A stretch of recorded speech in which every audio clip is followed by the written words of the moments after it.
hasa uhereye muri Nehemiya kuanzia ndani ya kitabu cha Nehemiya 13 wa mbere mstari wa kwanza anasema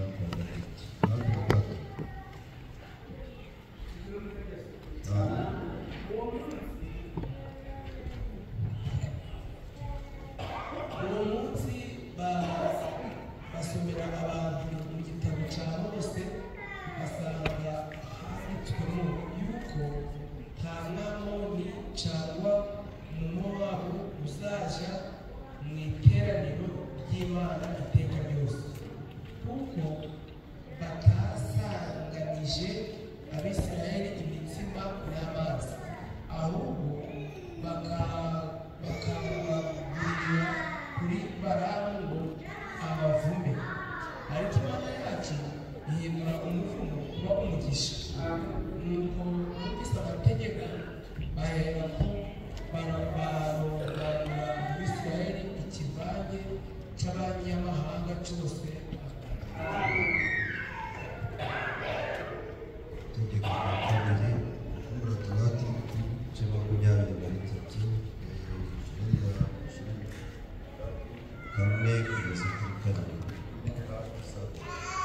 Usomeye kugira ngo Yesu Kristo umwamoni cyangwa umumowabu ntakajye mu iteraniro ry'Uwiteka iteka, ntihakagire uwo urubyaro rwabo ujya mu iteraniro ry'Uwiteka kugeza ku buzukuruza babo b'ibihe 10, kuko batasanganije ibyo kurya n'amazi ubwo mwavaga muri Egiputa, kandi kuko baguriye Balamu mwene Beori w'i Betori yo muri Mesopotamiya ngo akuvume, ariko Uwiteka Imana yawe yanga kumvira Balamu, ahubwo Uwiteka Imana yawe ihindurira umuvumo kuba umugisha, kuko Uwiteka Imana yawe yagukundaga.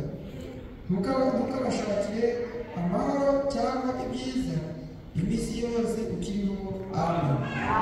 Simama asheni asitumia Mungu asheni atabara. Mwami wa Yesu Kristo, kondeye dushimye izina ryawe. Turavuze ngo amucyubahiro n'iteka ryose. Batangiranye natwe kugeza amasaha bacari kumwe natwe. Turavuze guhabwe icyubahiro. Mwami dore ijambo rirasomwe. Ijambo risomwe riracyari inyuguti, kuko byanditswe ngo inyuguti irica ariko umwuka agatanga ubugingo. None risomeye imbere zacu, risomewe imbere y'itorero. Ngwino nawe uridusobanurire. Nta muntu washobora kurisobanura atari wowe, nta muntu washobora gusobanura ijambo ryawe. None ngwino rero urisobanurire itorero ryawe mu izina ry'Umwami wacu Yesu Kristo. Umugaragu uhagaze imbere zacu ni umuntu n'umunyantegenke, ariko ubwagaze imbere zacu kaba ari wowe wamudutumyeho. Ndakwinginze ngo umwambike imbaraga, umusige amavuta y'umusigaho agere ku bwoko bwawe data. Ngaho tuvane mu mubande dushyire ku musozi wawe data, kugira ngo tubashe kumva iby'umwuka abwira amatorero. Ngwino uvugane natwe, buri umwe wese wateranye ufungure amatwi ye kugira ngo abashe kumva. Manuka hagati yacu natwe duteze amatwi kugira ngo twumve ijambo ryawe. Ngwino uduhe icyatwe twese, tubisabye mu izina ry'Umwami wacu Yesu Kristo. Amen. Dushimiye Imana kandi nashukuru Mungu tena iduhaye kano kanya atupatia muda huu, izina rye rihabwa icyubahiro. Mana yacu ni umugabo, Mana yacu ni ndabishoboye, Mungu wetu anaweza, Mwami wacu agira neza, Mungu wetu anatenda neza. Yatugiriye neza rero turaryama turakanguka, tunalala tunaamka, ingendo zose twakoze Umwami yaturinze.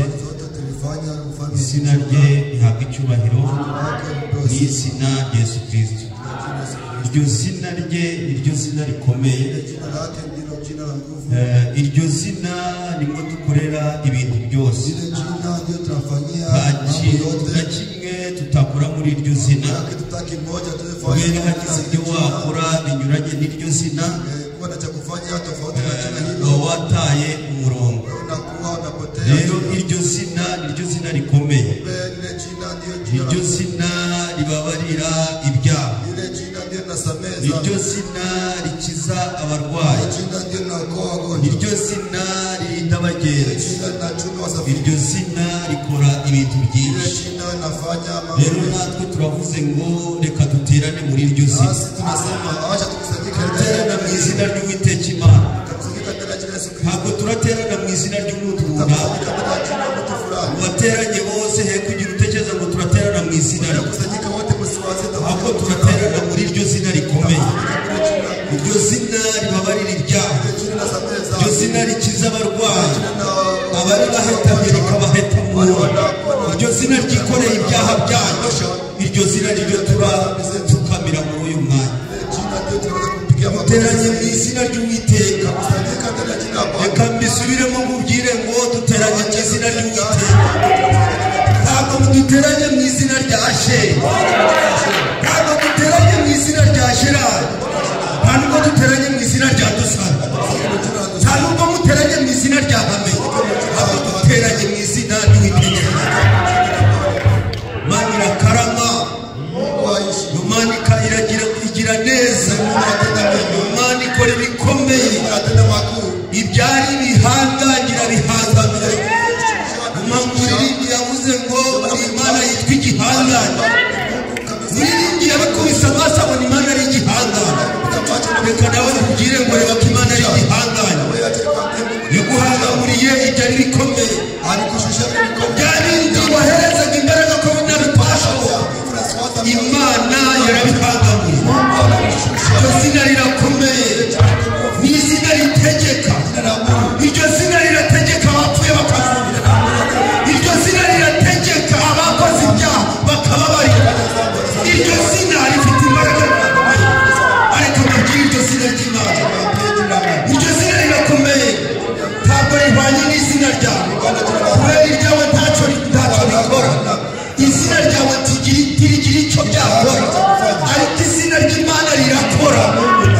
Iyo urisabye rirakora. Iyo uyigiye ibyifuzo byawe rirakora. Iyo uyitagiye rirakora. Izina ry'Imana rirakora. Duteranye mu izina ry'Uwiteka. Imana yabonye ko duteranye mu izina ryayo, nayo iravuga ngo mwabamarayika mware mugende muje kubarinda. Mumanuke mugende. Ubwoko buri muri cyenda kiburateranye. Kandi ndikukubita amaso ngabona guteranye mu izina ryacu. Bwanze guterana mu izina ry'ahategeka. Bwanze guterana mu izina rya Murihi. Bwanze guterana mu izina rya Kanuzi. Ahubwo bwahisemo guterana mu izina ryacu. None nanjye ntabwo ndabaterana. Mumanuke muje kubarinda. Mubarindire umutekano. Nihagira icyo badakibabaza. Turarinzwe. Turarinzwe. Nta n'icyo tuzaba. Turi mu maboko y'Umwana. Turarinzwe.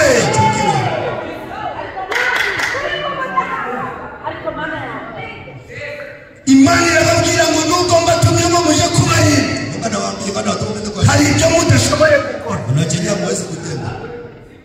Ibyo mudashoboye njye ndabyikorera. Kuko ndi Imana ituye hose rero. Jewe ntabwo ndirirwa njyana namwe. Kuko ndi kubona aba mbere bamaze kugeza ibyifuzo byabo. Imana irizira. Gera kuri Shantare. Shantare akeneye imbaraga. Agiye kuri Hategeka. Hategeka akeneye kubabarirwa ibyaha. Iragiye kuri Gakuru. Gakuru ari gusaba urukundo. Buri muntu irazunguruka buri muntu igafata icyifuzo cye. Maze Imana ikavuga ngo byose ndabisubiriza icyarimwe. Dufite Imana isubiza ibibazo. Dufite Imana isubiza ibyifuzo bya buri muntu. Imana yacu ifite imbaraga zikomeye. Ntabwo ndatinda. Kubona n'abanditsi amakaramu ubwo bari kumbaza waandishi wanakamata biki wananiuliza wengine msomere usinehere usoma umurongo wa kabiri. maze mbahesije mupatie musingi mutayitegereza mukavuga ko havuye ntasije gutaye maze muratuka mupatie musingi tera ku murongo wa kabiri Nehemiya moyo kwa kabiri.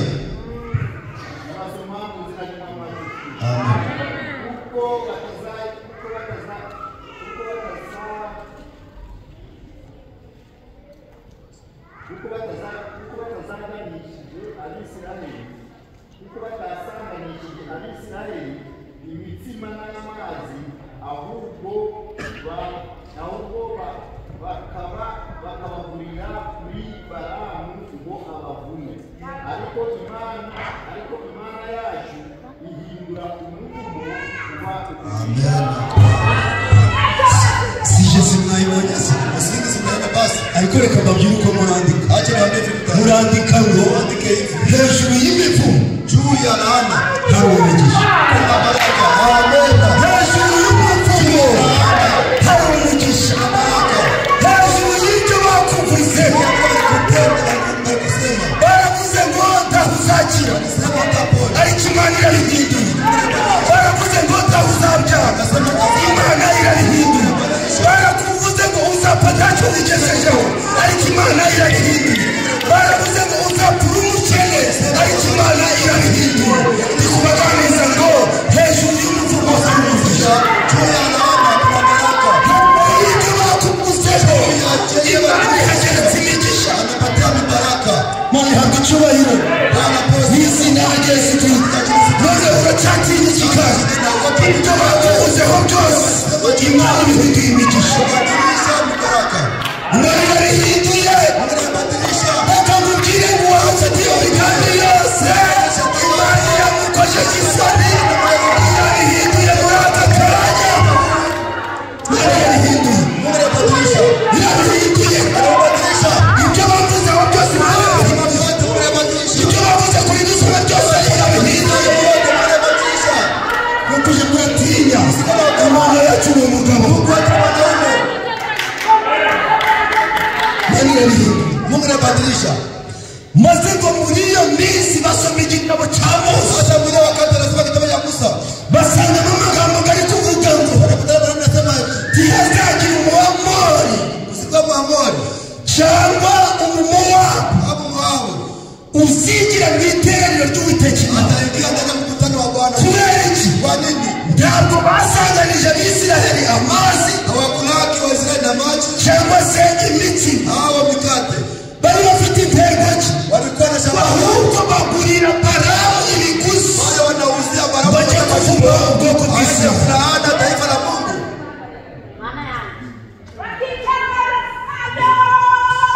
Abisiraheli bakiva mu Egiputa Waisraeli wakatoka Misri bagiye mu gihugu cy'amasezerano bagiye mu gihugu cya Baraki bakipita mu nchi ya Baraki maze bakandika mu kibaya cyitwa Imowabu. Sasa pale wanalala Imowabu bisobanuye ngo ni mu gihugu cy'ibigeragezo. Mowabu maana ni mu gihugu gikikijwe n'abadayimoni. Mu gihugu kirimo gupfusha. Igihugu kirimo indwara. Igihugu kirimo amagambo menshi. Maze ngo Baraki yigira inama yo kugira nabo ubwoko bw'Imana. Ariko reka nkubwire ngo mu buzima bwawe bishoboka ko harimo ba Baraki. Ariko ba Baraki we ndakubwira ngo ibyari imivumo Imana ibihinduye imigisha.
aramubwira ngo nzi ko ufite impano yo kuvuma utabivuga ufite n'amavuta none winuje kumvumira abagabo ndikura urasubara kazi ukizubara kazi yako maze ngo Balamu afata indogobe.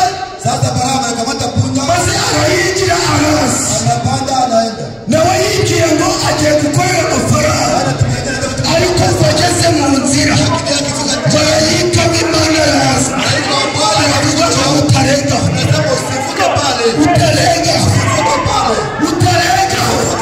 imigambi yawe nayizanye ugiye kubuza abana banjye amahoro ugiye kubavuma kandi arabahaye umugisha none urarenga maze marayika atangira imvugo probleme yahabaye Balamu ntiyarimenye shida ilikuwa Balamu hakuelewa maze marayika afata ingota akiri indogobe murarengana indogobe nirahagarara yakiraga ikintu kirishino marayika nawe akajamana kwica indogobe imuraho kunyura ariko ibyo byose Balamu ntagaragara byote Balamu hakutakuwa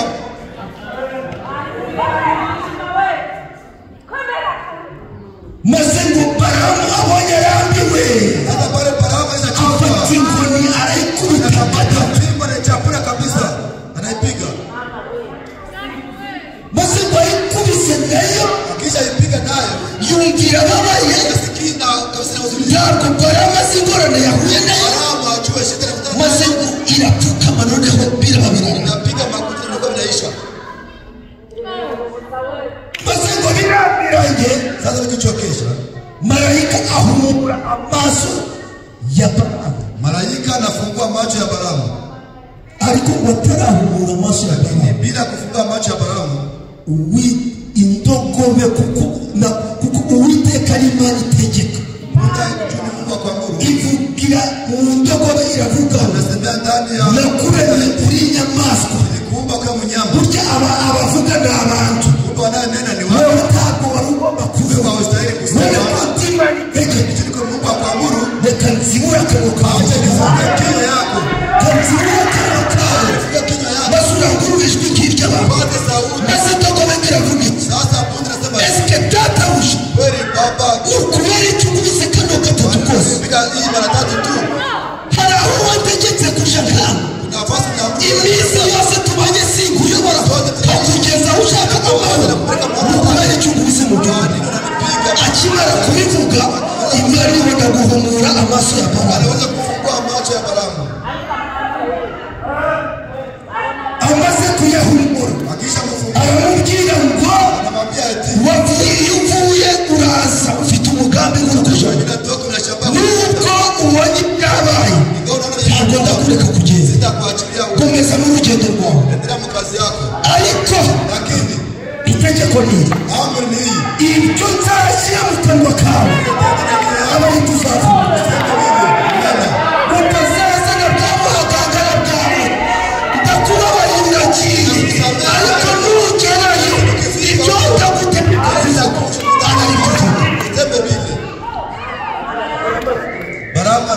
Balamu yagiye ageze kuri Balaki aramubwira ngo Balaki tugende baragiye agera ku musozi wa mbere batamba ibitambo Balamu aramubwira ati uretse gatoya aragenda aje iruhande arabaza ngo Mana bimeze bite Imana iti uramenye Balamu aragaruka abwira Balaki ngo ndikubona muri ubwo bwoko butaravumika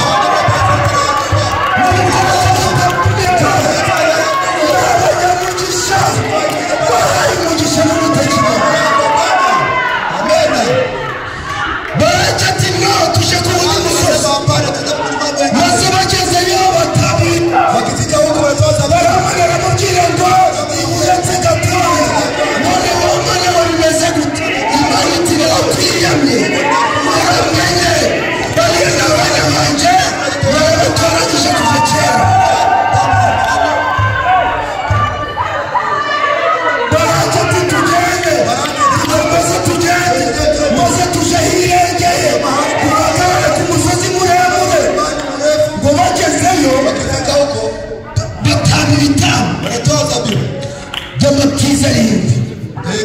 amabwiriza arindwi batanga wanatoa mazabihu ku musozi muremure kubera ko yari ari kuvuga ngo impamvu bitari gushoboka ni uko turi kuja ku musozi migufi